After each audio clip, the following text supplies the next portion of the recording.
Pushpa 1 song వస్తుంటుంది టీవీలో. Song వస్తుంటే హీరోయిన్ ఇద్దరు చిన్నపిల్లలు ఎగురుతుంటారు అక్కడ డ్యాన్సు. ఎగురుతుంటే హీరో వాళ్ళ మేనత్త తిడుతుంది, ఓ పిల్లలు ఏందే ఈ లొల్లి అని తిడితే అప్పుడు హీరో తండ్రి వచ్చి ఒక మాట అంటాడు, సావైన ఇల్లు కదా తల్లి, ఇట్లా నవ్వుకుంటూ ఇట్లా సౌండ్లు పెట్టుకొని చూస్తే సూస్టోడు మంచిగా అనుకోడు బిడ్డ అంటాడు. అంటే సూస్టోడు మంచిగా అనుకోడు తప్ప మనకు కాదు ఇక్కడ ప్రాబ్లం. అంటే ఇక్కడ ఉద్దేశం ఏంది, చావు ఇంట్లో ఈ నవ్వులు వినబడితే చూసేవాడు యాక్వర్డ్గా తీసుకుంటాడు, అంటే కొద్దిగా డిఫరెంట్గా తీసుకుంటాడు అని.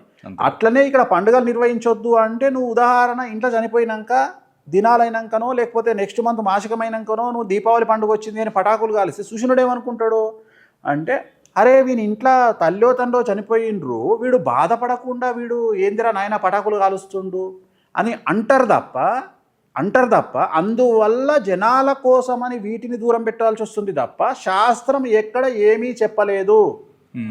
ఎందుకంటే ఈ సంవత్సర కాలం పాటు నీకు ప్రతి నెల మాసికాలు ఉంటాయి, నువ్వు కాశీకి పోయి మన ఎముకలు వదిలిపెట్టి రావాలి, మళ్ళీ సంవత్సరం కాగానే సంవత్సరం అయిపోయిన తర్వాత గయలను నీకు విష్ణు గయనో శివ గయలను నువ్వు ఖచ్చితంగా నువ్వు పిండ ప్రదానం చేసి రావాలి, ఇన్నున్నాయి. మరి అదే శాస్త్రం ఏం చెప్పింది, చనిపోయిన ఇంట్లో ఆడపిల్ల పెళ్లి చేస్తే ఫలితం అంతా చనిపోయిన వాళ్ళకి వస్తుందని చెప్పింది.